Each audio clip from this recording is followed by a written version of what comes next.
wabarakatuh. Alhamdulillahi rabbil alamin wa bihi nasta'inu ala umuri dunya waddin wassalatu wassalamu ala habibina Muhammadin sayyidil anbiya'i wal mursalin wa ala alihi wa sahbihi ajma'in. Allahumma la ilma lana illa ma 'allamtana innaka antal alimul hakim. Hasbunallah wa ni'mal wakil. Ni'mal maula wa ni'mal nasir wa la hawla wa la quwwata illa billahil aliyyil azim. Alhamdulillah, senantiasa kita bersyukur kehadiran Allah Subhanahu wa taala. Pada subuh yang mulia ini Allah masih memberi kita nikmat-nikmatnya dapat sama-sama hadir di rumah Allah ini untuk melaksanakan solat subuh berjamaah. Kemudian kita lanjutkan dengan majlis ilmu mengkaji ayat-ayat Allah Subhanahu wa taala. Baik, kita sambung kajian tafsir juz yang ke-29 surah Al-Qalam, surah yang ke-68. InsyaAllah pada subuh ini kita kaji bermula ayat 17 dan ayat-ayat selanjutnya nanti insyaAllah. Baik, Allah Ta'ala berfirman, A'udzu billahi minasy syaithanir rajim. Bismillahirrahmanirrahim. Inna balawnahum kama balawna ashabal jannah idh aqsamu la yasrimunnaha musbihin. Sungguh kami telah menguji mereka, orang-orang musyrik Mekah, sebagaimana kami telah menguji pemilik-pemilik kebun.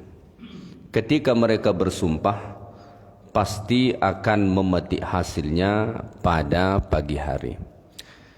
Baik, pada ayat ini Allah Subhanahu wa taala menyatakan, Inna balawnahum, sesungguhnya kami menguji mereka.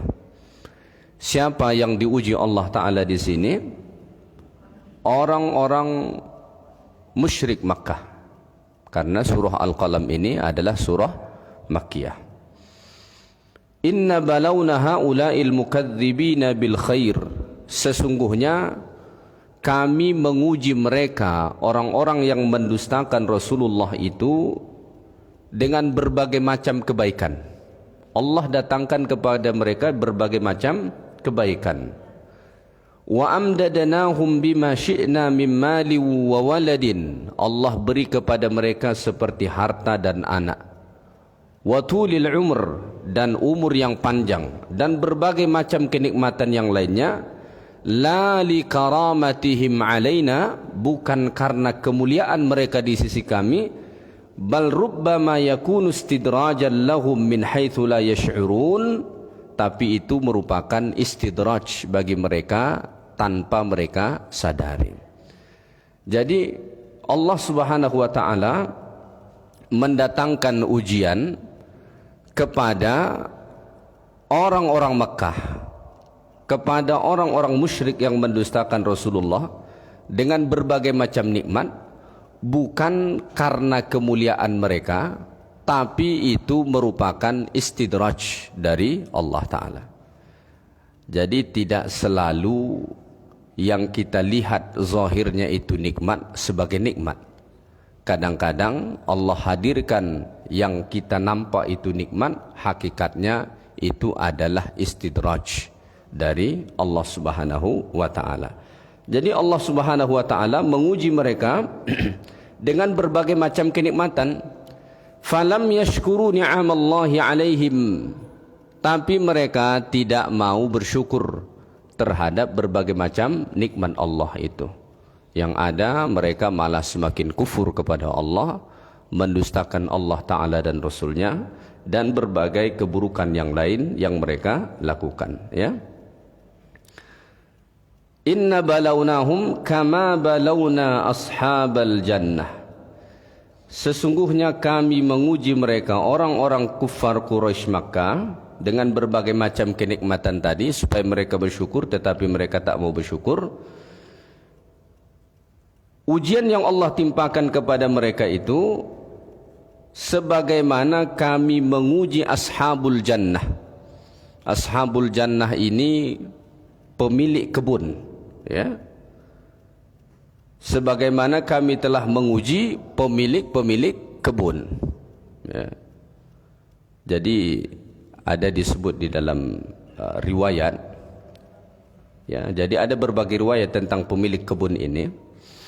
Ada riwayat dari Abdullah bin Abbas, pemilik kebun ini adalah nasun minal Habasyah, orang-orang dari negeri Habasyah. Habasyah ini kawasan negara Ethiopia sekarang, sudah masuk Afrika, ya. Bilal bin Rabah orang sana. Dulu umat Islam pertama kali hijrah, jadi Islam itu 2 kali hijrah. Sebelum hijrah ke Madinah itu dulu pernah hijrah ke Habasyah, ya. Makanya ketika meninggal Raja Habasyah yang dulunya Kristen kemudian masuk Islam, itu Nabi melakukan solat ghaib, dan itulah pertama kali pensyariatan solat ghaib. Ada orang meninggal, tak sanggup kita pergi ke sana untuk mensolatkannya, maka boleh kita solatkan dari sini, solat ghaib. Menurut satu riwayat, ini dulu di negeri Habasyah. Kanat li abihim jannah, ayah mereka dulu punya kebun. Wa kana yut'imu minhal masakin, kebiasaan ayah mereka saat hidup itu memberi makan orang-orang miskin dari hasil kebun itu. Kalau panen kebunnya selalu dibagi-bagi orang miskin, pemurah orang. Ya, misalnya ada kebun pisang, dia kalau panen pisang dikasih orang-orang miskin pisang tuh. Duriannya juga begitu dibagi-bagi, buah-buah yang lain juga begitu. Ini kebiasaan ayah mereka dulu. Famata, lalu kemudian ayah mereka ini meninggal. Faqala banuhu, lalu anak-anaknya pun berkata, in kana abuna la ahmaq hina yut'imul masakin. Kata mereka, bodoh betul dulu ayah kita tuh. Ngapainlah dia ngasih-ngasih hasil kebun ini kepada orang miskin. Ya, kali-kalinya kan rugi begitu menurut mereka. Maka fa'aqsamu ala alla yut'imu minha miskinan. Maka anak-anaknya ini bersumpah untuk tidak memberi orang miskin sama sekali hasil kebun mereka ini. Ya. Jadi ujian yang Allah Ta'ala timpakan kepada orang-orang musyrik Makkah itu sebagaimana Allah Ta'ala uji pemilik-pemilik kebun ini. Bagaimana pemilik-pemilik kebun ini? Allah Ta'ala beri mereka kenikmatan, hasil kebunnya bagus, tapi tidak mau bersyukur. Salah satu ketidakmauan mereka bersyukur itu, mereka bersumpah tidak mau memberi hasil kebun ini kepada orang miskin. Nah, makanya kalau kita ada tanaman, jangan pelit. Ini dia tidak sengaja pun tumbuh pokok mangga di depan rumah dia, berbuahlah, sebiji pun tak ada ke bagian tetangga dia buat. Pelit betul, ya. Kalau ada tanaman-tanaman kita, ada hasilnya, bagilah sikit-sikit. Nah, boleh tidak kita jual hasilnya? Boleh, tak jadi masalah. Tapi jangan berkira sangat semua. Ini semua hitung-hitungan dia duit. Kasihlah orang-orang miskin, orang-orang susah, orang-orang yang tak sanggup membeli, kasihlah mereka sedekah. Insya Allah dengan itu rezeki kita akan lebih langgeng.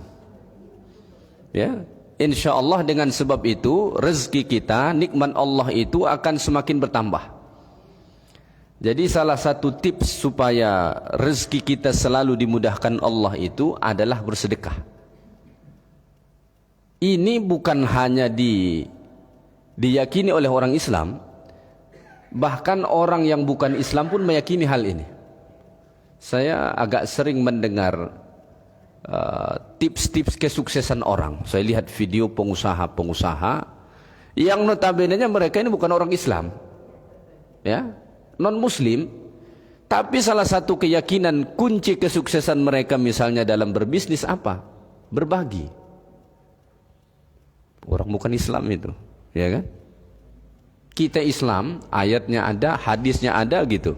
Tapi kadang-kadang kurang mengamalkan gitu. Nah, sedangkan mereka tidak ada ayatnya, tidak ada hadisnya, percaya dia dengan itu. Ya. Sama halnya seperti berbakti ke orang tua. Orang non-muslim pun sangat percaya itu, bahwa itu salah satu kunci kesuksesan mereka.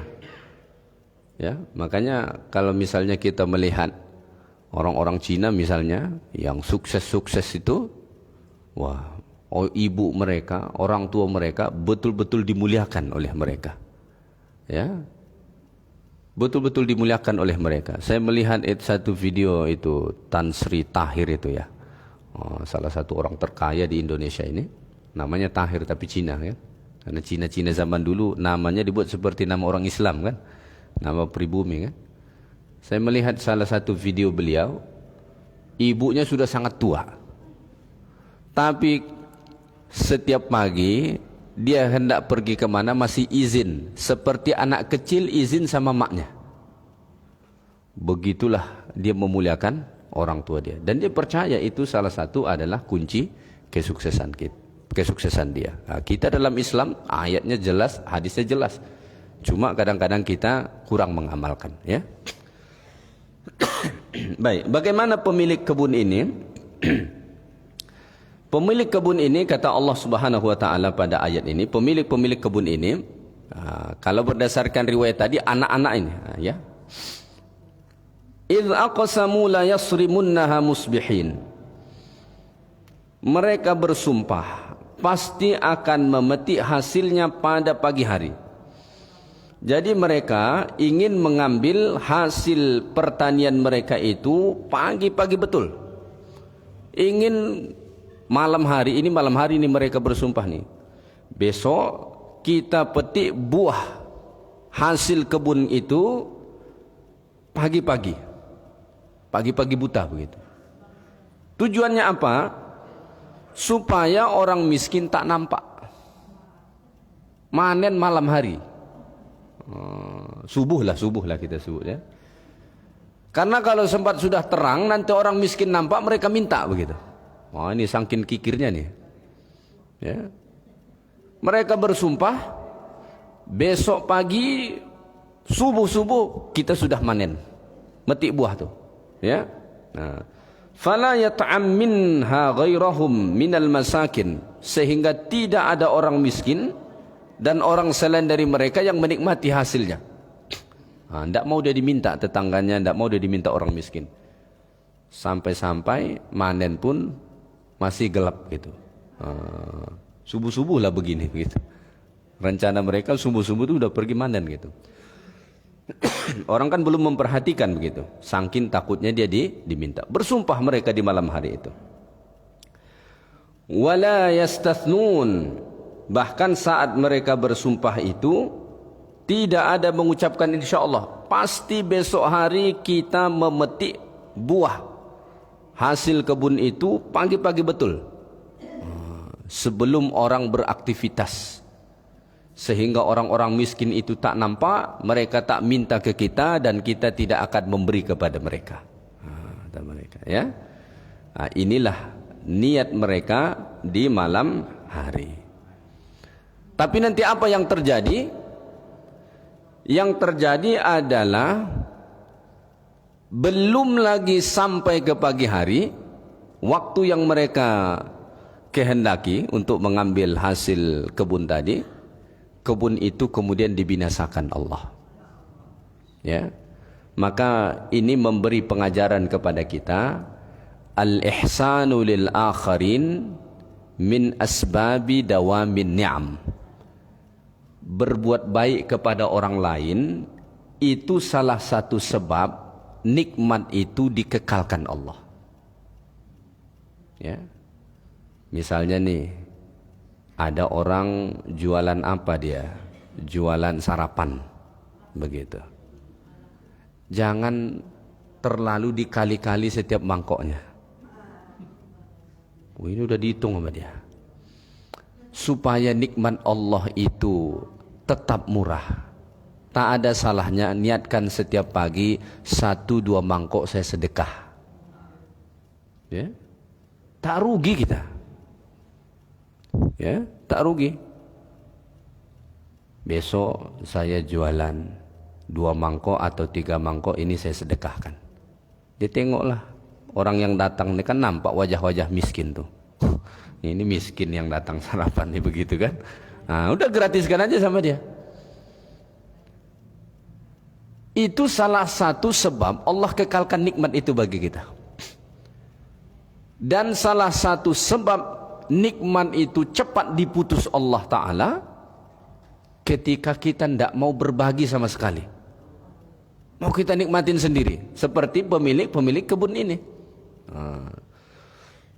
Pelit betul. Pokoknya semua udah ada kalkulatornya. Jangan lari sedikit pun angka-angka tuh. Padahal kadang-kadang seringkali itu pintu kehancuran bagi kita. Ya, makanya pengusaha-pengusaha itu biasanya mereka punya program donasi. Mereka mungkin tidak menyebutnya dengan bahasa sedekah, tapi program berbagi, berdonasi dan lain sebagainya begitu. Kenapa mereka mau begitu? Kadang-kadang itu bukan karena terlalu banyak melimpah duit mereka, enggak. Tapi memang mereka meyakini itu salah satu usaha untuk melanggengkan nikmat Allah yang ada pada mereka. Makanya mereka suka berbagi. Makanya bisnisnya jalan terus, rezekinya ngalir terus, begitu. Ya, tidak jatuh-jatuh begitu. Dan ini juga memberi pengajaran bagi kita, hati-hati membuat niat buruk. Ini kan di malam hari mereka sudah membuat niat yang buruk, bahwa besok pagi-pagi cepat sebelum matahari terbit akan mengambil buah hasil kebun itu, sehingga tidak ada orang miskin yang melihat. Ini kan niat buruk mereka. Hati-hati menyimpan niat buruk. Ya, niatusu, niat buruk mereka, ja'alatil bustan kasarim, menjadikan kebun mereka nanti hancur. Maka fanwi dauman fi'lal khairat, maka selalu buat niat yang baik dalam hati kita. Kalau bisa, setiap kali kita bangun dari tidur kita, buat berbagai macam niat yang baik dalam hati kita. Apa yang hendak kita lakukan, kebaikan apa yang hendak kita lakukan, begitu. Insya Allah itu salah satu usaha supaya kita kemudian mendapatkan nikmat-nikmat dari Allah Subhanahu wa Ta'ala. Baik, kita lanjutkan. Kemudian kata Allah Ta'ala pada ayat 19, فَطَافَ عَلَيْهَا طَائِفٌ مِّن رَّبِّكَ وَهُمْ نَائِمُونَ. Lalu kebun itu ditimpa bencana yang datang dari Tuhanmu ketika mereka sedang tidur. Ya, oleh karena niat mereka yang buruk tadi, ya, niat mereka yang buruk tadi, maka saat mereka tidur di malam hari itu, sebetulnya jarak mereka ke manen itu kan cuma tidur malam, besok pagi-pagi cepat bangun langsung manen, begitu. Saat mereka tidur di malam hari itu, fa'anzalallahu 'alaiha naran ahraqatha lailan wa hum naimun, maka Allah menurunkan api ke kebun itu sehingga membakar kebun mereka itu pada malam hari. Wahum naimun, saat itu mereka sedang tidur. Maka kata Allah Ta'ala, fa asbahat kassarim, maka kebun mereka itu jadi seperti as-sarim. As-sarim itu apa? As-sarim itu artinya jadi hitam seperti malam yang sangat gelap. Kenapa? Karena sudah terbakar semua. Ya kan? Kalau sudah terbakar semua kan hitam semua kelihatan. Nah, begitulah akhirnya kebun mereka itu. Kenapa? Karena tak mau bersyukur. karena tidak mau bersyukur kepada Allah dan tidak mau berbagi kepada orang lain atas nikmat-nikmat yang telah Allah beri kepada mereka. Maka saat kita dititipkan Allah nikmat dalam bentuk apapun nikmat itu, maka bersyukurlah kepada Allah dan jangan lupa berbagilah dengan orang lain. Sungguh apa yang kita beri kepada orang lain dari hasil usaha kita tidak akan pernah membuat harta kita berkurang. Kata Nabi SAW, "Ma naqasat sadaqatum mimmal." Sedekah yang engkau berikan dari hasil usahamu tidak akan pernah mengurangi hartamu. Akan pernah berkurang. Malah itu menjadi sebab Allah Ta'ala tambah dan tambah. Ya. Tapi kita harus ada iman soal ini. Kalau tidak ada iman, susah. Ya. Kalau tidak ada iman kita tentang hal ini, susah. Tapi kalau ada iman, insya Allah. Maka begitu banyak orang karena dia mau bersedekah dengan rezeki yang Allah beri kepada dia, kemudian Allah membuka pintu-pintu kebaikan yang banyak untuk dia. Ya. Allah gerakkan hati orang untuk berbelanja di kedai dia. Kadang-kadang kan kita heran betul. Ada dua kedai dekat-dekatan menjual barang yang sama yang dijual. Tapi orang berkerumun ke kedai sebelah, sedangkan kedai yang satu lagi tak didedangin orang. Padahal barang yang dijual sama, rasanya juga sama, tidak beda. Cuma berjarak satu dinding begini. Tapi orang berduyun-duyun ke sebelah. Kenapa? Ya mungkin ada amalan dia yang kita tidak tahu, suka dia berbagi dengan orang lain, sehingga Allah bukakan pintu rezeki dia, mudah orang pergi ke situ. Ya, saya memperhatikan ada beberapa tempat di Pekanbaru ini yang seperti itu. Ya, sebetulnya yang membuat bisnis yang sama banyak, yang dijual juga barangnya sama gitu. Tapi yang ke kedai yang ini orang tuh berduyun-duyun pergi gitu.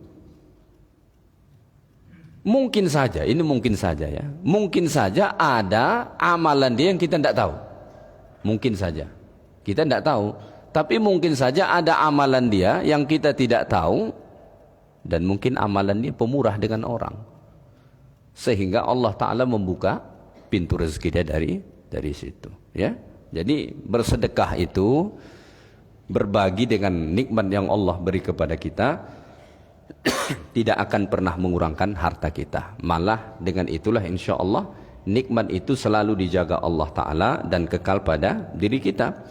Dan dari sini kita belajar, kalau kita ini pelit, tidak mau berbagi dengan orang lain, bahkan kita sudah memang meniatkan untuk tidak berbagi dengan orang lain, bisa saja itu menjadi pintu gerbang datangnya azab, kehancuran bagi kita. Kalau kita memperhatikan kisah yang Allah Ta'ala sebut ini, ya, hanya saat mereka tidur menunggu pagi, tiba-tiba azab sudah Allah turunkan. Api membakar kebun mereka itu habis semua. Sehingga ketika pagi hari mereka ke sana, mereka lihat kebun itu sudah hitam semua, dah jadi arang semua. Kenapa? Terbakar semua dibuat Allah. Nah, ya. Baik. Kita lanjutkan ayat yang berikutnya. Fatanadaw musbihin. Lalu pada pagi hari mereka saling memanggil. Ya. Ketika sudah sampai waktu yang mereka rencanakan di pagi hari, fanada ba'duhum ba'da waqtas sabah. Maka di waktu subuh sebagian mereka memanggil sebagian yang lainnya. Ya. Apa kata mereka? Anighdu ala harsikum in kuntum sarimin. Pergilah pagi-pagi ke kebunmu jika kamu hendak memetik hasilnya. Pergilah pagi-pagi ini cepat. Kalau memang kamu mau memetik hasil kebun itu, cepat pergi. Jadi saling membangunkan nih di pagi hari, cepat-cepat. Cepat-cepat pergi berangkat. Jangan sampai orang-orang miskin itu bangun.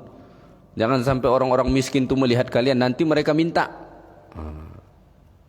Tidak mau dia berbagi begitu.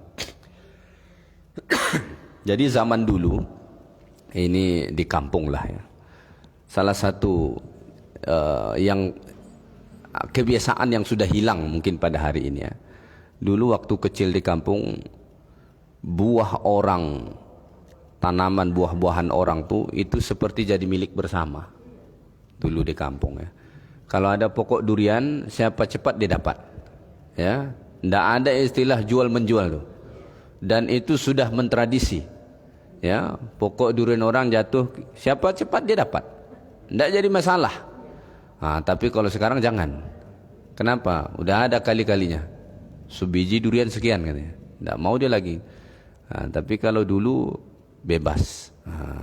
Ya. Malah waktu anak-anak dulu kita rame-rame nunggu di situ. Pas jatuh tuh berebut gitu. Padahal nanti dimakan tetap sama-sama begitu. Baik.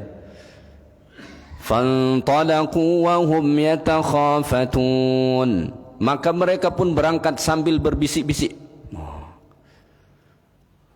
Mereka pun berangkat dengan cepat, ya. Wa hum yatasarruna bil hadits fima bainahum. Mereka berbisik-bisik di jalan pun udah tidak ngomong. Keras-keras saja seperti biasa. Berbisik supaya apa? Jangan sampai ketahuan sama orang miskin. Begitu takutnya mereka diketahui orang-orang miskin itu. Sampai di jalan pun ngomongnya berbisik-bisik. Jangan sampai tahu mereka, jangan sampai sadar mereka. Kita mau ke kebun ngambil hasil. Alla yadkhulannaha al-yawma 'alaikum miskin. Pada hari ini jangan sampai ada orang miskin yang masuk ke kebunmu. Itu tekad mereka. Kenapa pergi cepat? Ngomong pun sampai bisik-bisik, ya, supaya jangan sampai ada satu orang miskin pun yang masuk ke kebun itu. Karena mereka tidak mau berbagi kepada orang miskin. Padahal dulu ayah mereka, kalau kita mengikuti riwayat yang tadi, padahal dulu ayah mereka itu pemurah. Punya kebiasaan kalau lagi manen itu bagi-bagi. Makanya orang-orang miskin di situ pun udah terbiasa. Kalau di kebun itu manen, mereka akan datang karena memang biasa diberi. Anak-anaknya ini tidak mau. Kadang-kadang memang begitu kita jumpai. Orang tua mereka dulu pemurah, tapi tiba di anak-anaknya pelitnya minta ampun begitu. Maka Allah yadkhulannaha al-yawma 'alaikum miskin. Berbisik-bisiklah kamu ngomong supaya tidak ada seorang miskin pun, orang miskin pun yang masuk ke dalam kebun kamu. Maka kemudian kata Allah Ta'ala pada ayat 25, wa ghadaw ala hardin qadirin, dan berangkatlah mereka di pagi hari dengan niat menghalangi orang-orang miskin, padahal mereka mampu untuk menolongnya. Wasaru fi awwalin nahar ila hadiqatihim, maka mereka pun berjalanlah menuju kebun mereka di pagi hari. Ya, pagi-pagi betul, masih pagi-pagi buta.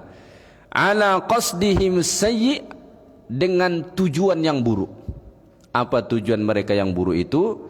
Fi man'il masakin min thamaril hadiqah. Tujuan mereka yang buruk itu menghalangi orang-orang miskin dari mendapatkan sebahagian dari hasil buah-buahan itu. Wa hum fi ghayatil qudrah ala tanfidhihim fi za'mihim, padahal sebetulnya kalau mereka mau nolong mereka bisa. Padahal sebenarnya kalau mereka mau ngasih sama orang miskin itu bisa. Enggak akan berkurang penghasilan mereka, ya. Tidak miskin mereka juga gara-gara itu. Tapi mereka tidak mau. Makanya salah satu penyakit yang harus kita bersihkan dari diri kita itu adalah penyakit kikir. Makanya Nabi itu berdoa kepada Allah. Salah satu doa Nabi berlindung kepada Allah dari sifat kikir. Allahumma inni a'udzubika minal hammi wal hazan wa a'udzubika minal ajzi wal kasal wa a'udzubika minal jubni wal bukhl. Wal bukhl itu kikir. Wa a'udzubika min ghalabatid daini wa qahrir rijal. Itu doa yang Nabi ajarkan ke sahabat supaya dari lilitan Nabi masuk, dan itu di luar waktu sholat. Nabi nanya, ngapain kamu di sini? Kata sahabat tadi, ya Rasulullah, saya ini lagi stres. Kenapa kamu stres? Banyak utang. Orang kalau udah banyak utang nih bawaannya stres terus. Malam tak bisa tidur, ya, makan pun jadi tak enak. Kenapa? Kebanyakan utang. Semua dihutangkan sama dia. Rumah berhutang, mobil berhutang, motor berhutang, semua berhutang dia. Karena memang ada sebagian orang sangat gemar berhutang. Ya. Bahkan ada sebagian orang bilang begini, kalau tak berhutang tak punya apa-apa. Memang hobi dia berhutang. Ya. Yang paling kacau itu mati dia, anak-anak dia capek bayar hutang dia. Jadi kalau bisa kita mati itu jangan sampai waris kita membayar hutang kita. Ya. Maka kemudian Nabi ajarkan doa tadi. Kata Nabi, mau enggak saya ajarkan doa? Kalau kamu baca doa ini hutang kamu bebas. Maka sahabat tadi bilang, mau wahai Rasulullah. Cuma yang menarik dari doa itu, isinya berlindung kepada Allah dari berbagai sifat yang buruk. Salah satunya berlindung dari sifat kikir. Karena kikir itu menjadi salah satu penyebab ditutup pintu rezeki kita. Sehingga nggak akan bisa membayar hutang. Maka kalau kita terbebas dari sifat kikir, insya Allah pintu rezeki kita akan dibuka Allah Ta'ala. Maka kata Allah dalam Al-Quran, وَمَنْ يُوقَ شُحَّ نَفْسِهِ فَأُولَٰئِكَ هُمُ الْمُفْلِحُونَ. Siapa orang yang dibebaskan dari sifat kikirnya, maka dialah orang-orang yang beruntung. Ya. Maka kalau kita memperhatikan juga, salah satu sebab orang masuk ke dalam syurga itu apa? Suka memberi, suka berbagi. Nah, itu salah satu amalan mereka. Ya. Baik, kita lanjutkan ayat Allah Ta'ala. Maka mereka pun berjalan menuju kebun mereka itu, ya. Falamma ra'awha qalu inna ladallun.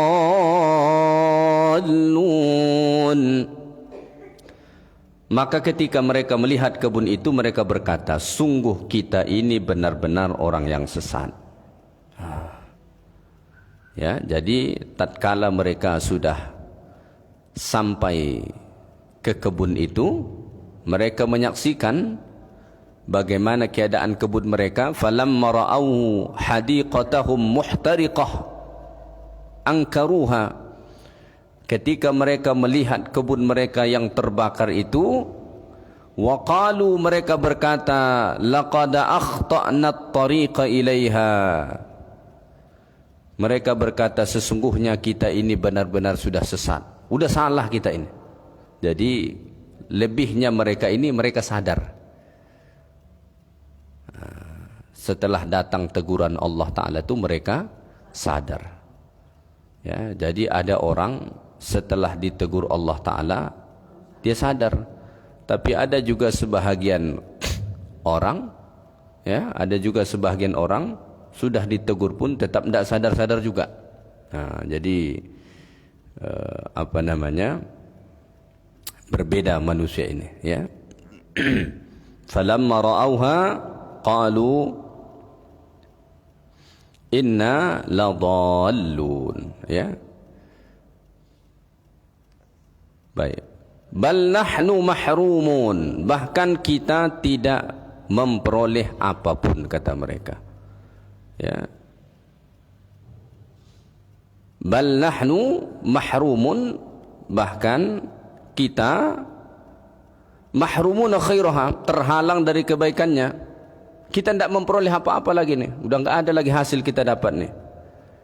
Bisababi azmina 'alal bukhli wa man'il masakin, karena sebab kekikiran kita dan tekad kita untuk menghalangi orang-orang miskin datang ke sini. Jadi mereka sadar bahwa yang menyebabkan kebun mereka itu hancur, binasa, mereka tidak mendapat hasil apapun dari situ karena kekikiran mereka dan juga tekad mereka untuk menghalangi orang miskin dari situ.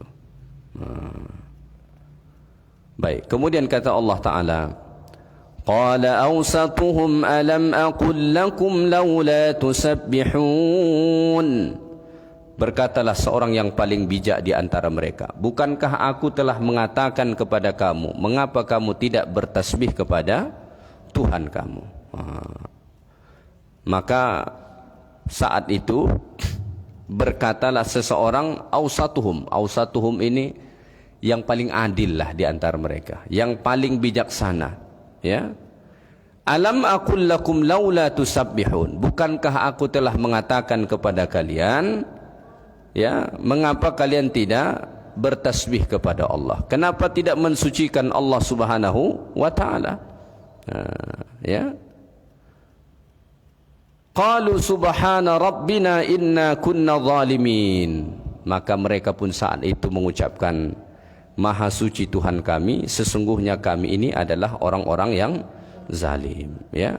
Jadi setelah azab itu menimpa kebun mereka, barulah kemudian mereka menyadari, dan saat itu kemudian mereka bertasbih mensucikan Allah Subhanahu wa taala dan menyadari bahwa apa yang mereka lakukan itu adalah bentuk kezaliman. Inna kunna zalimin, sesungguhnya kami telah berlaku zalim, ya.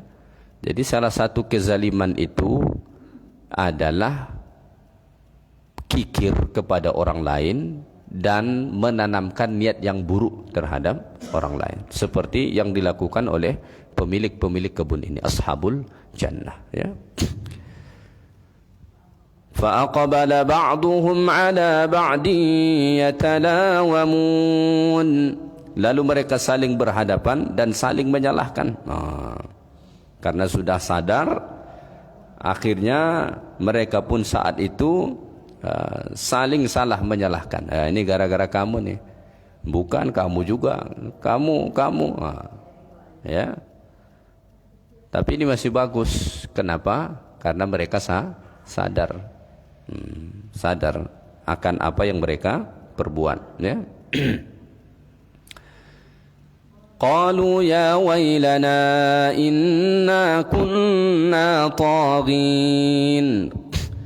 Mereka berkata, celakanya kita, sesungguhnya kita ini orang-orang yang sudah melampaui batas. Taghin itu artinya mutajawizina lil haddi fi haqqillahi wa haqqi ibadih, melampaui batasan terhadap hak Allah dan hak hambanya. Apa yang mereka perbuat itu, tekad mereka, niat mereka itu bagian daripada sikap yang melampaui batas. Karena kita ini ada batasan-batasannya. Rezeki kita itu, ya, atau harta kita itu ada batasannya juga. Maka ada rezeki yang boleh kita nikmatin, kita makan, kita pakai, kita nikmatin, dan ada rezeki yang harus kita beri kepada orang lain. Maka tidak semua harta kita itu kita nikmatin. Sebagian daripadanya kita harus beri. Maka saat Allah Ta'ala memberi rezeki kepada kita, Allah Ta'ala sudah mengatur, sebahagian silahkan kamu makan, sebahagiannya gunakan untuk ibadah, sebahagiannya gunakan untuk menolong orang. Maka kata Allah, wa mimma razaqnahum yunfiqun. Sebagian dari harta yang kami beri rezeki kepada kamu, infakkanlah, ya. Beri kepada orang lain, kasih kepada orang miskin, kasih kepada anak-anak yatim, dan lain sebagainya, ya.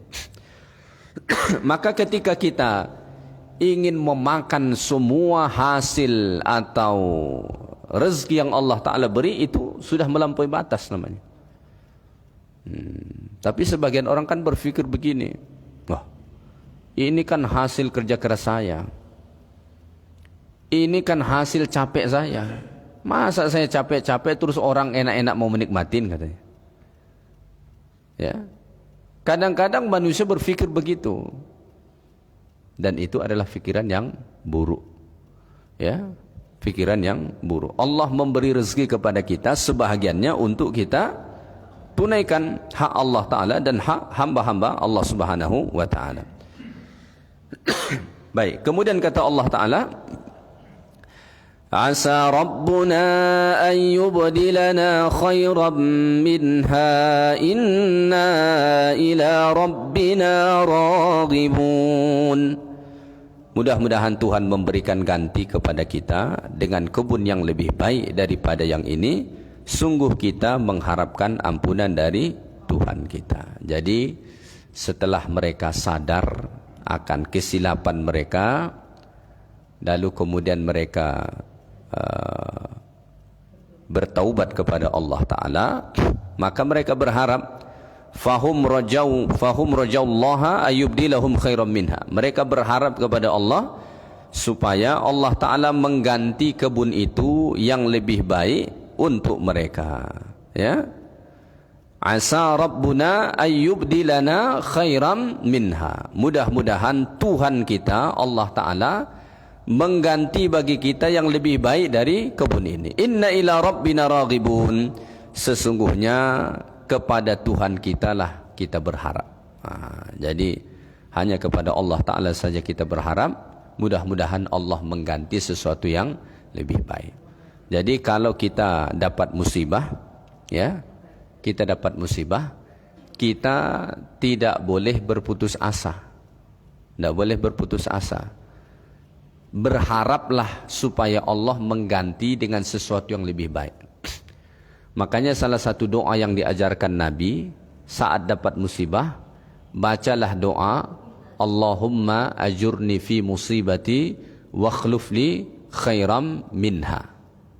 Ya, ya Allah, berilah aku pahala atas musibah yang menimpaku dan berilah ganti yang terbaik untukku. Ya, kalau misalnya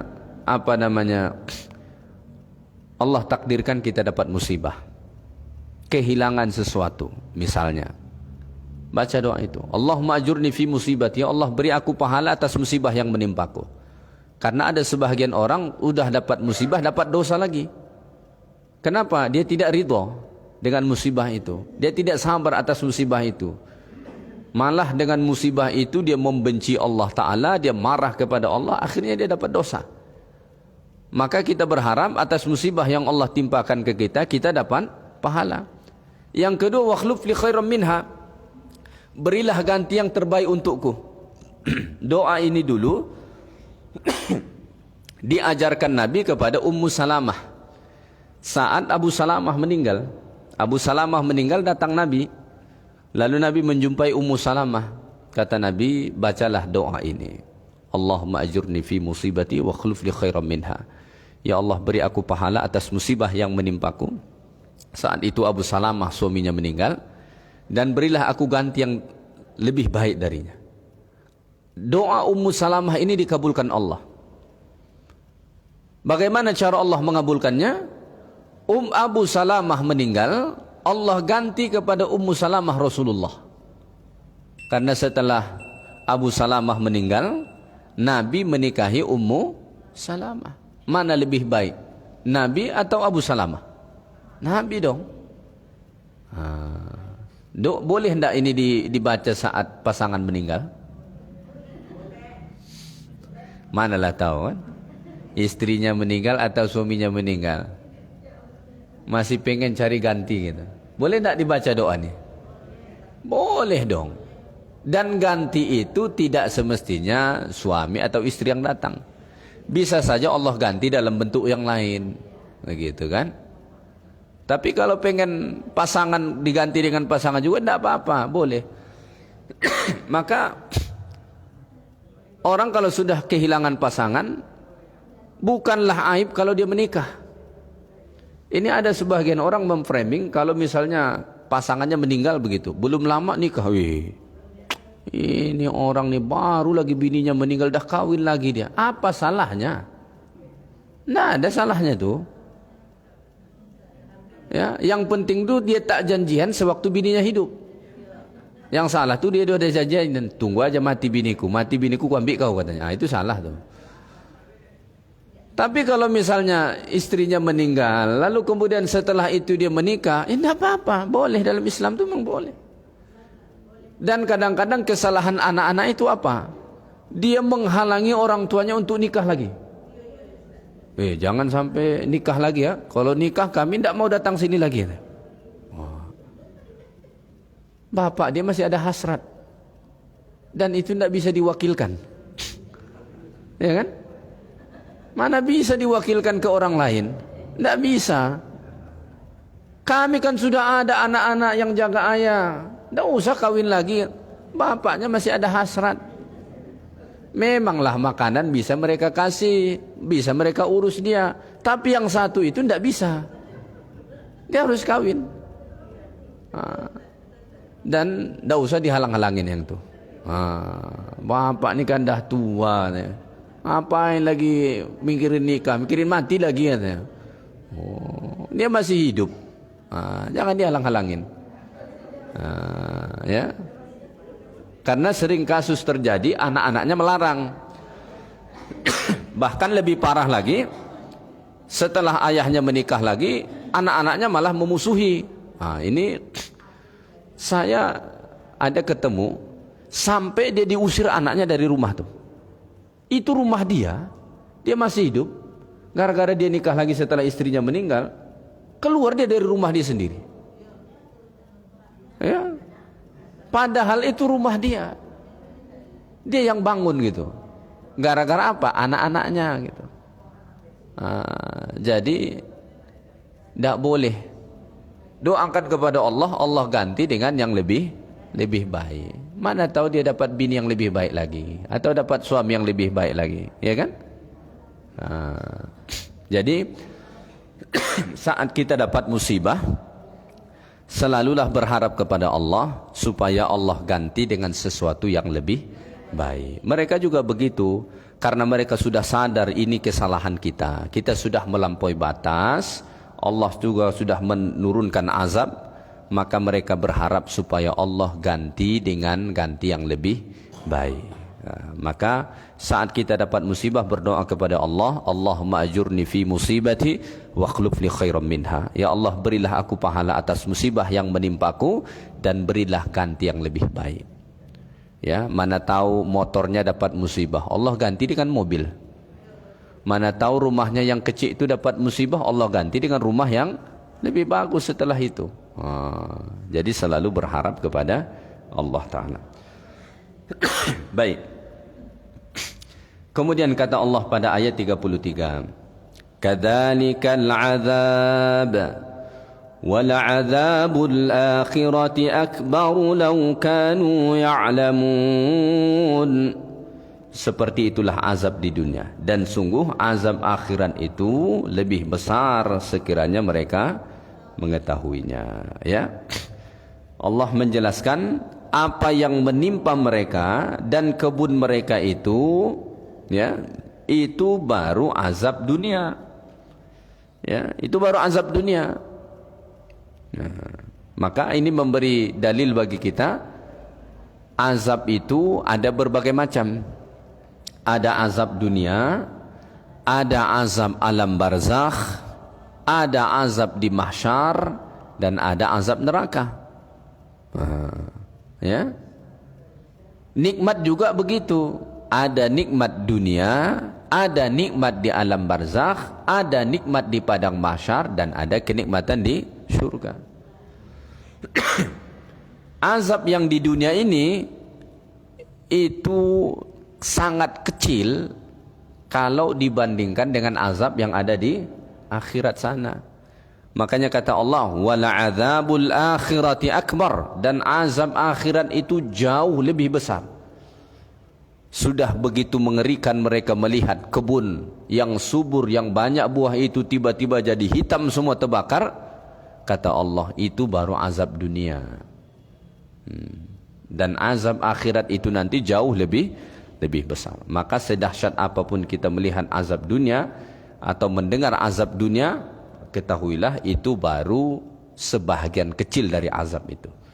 Baru mukaddimahnya begitu. Azab akhirat jauh lebih besar.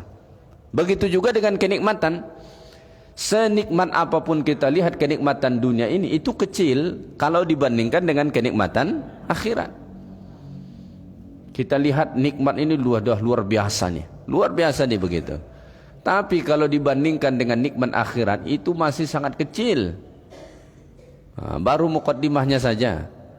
Di akhirat, disitulah nikmat yang paling besar, ya. Baik, mungkin itu saja kajian kita pada subuh ini, sehingga ayat 33 insyaallah nanti kita sambung ayat yang berikutnya, ayat 34. Mudah-mudahan kita bisa mengambil pengajaran dari kisah tadi.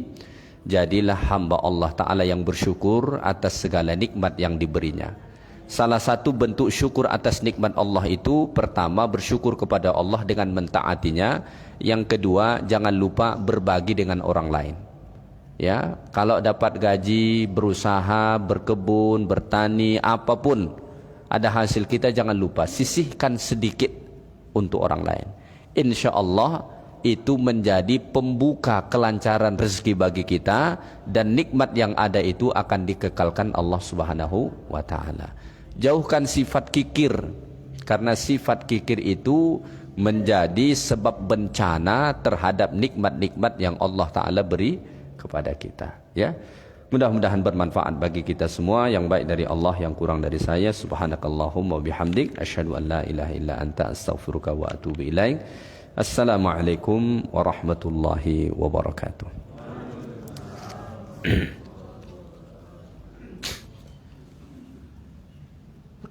Alhamdulillahirrahmanirrahim. Telah sama kita nanti kajian ilmu pada pagi hari ini, dan sebelum menutup kajian, kembali kami informasikan kepada jemaah sekalian yang barangkali hari ini melaksanakan kegiatan puasa sunnah, bahwasanya pada petang nanti kita akan kembali mengadakan kegiatan berbuka puasa sunnah bersama yang akan dilaksanakan di lantai 2 sebelum sholat maghrib.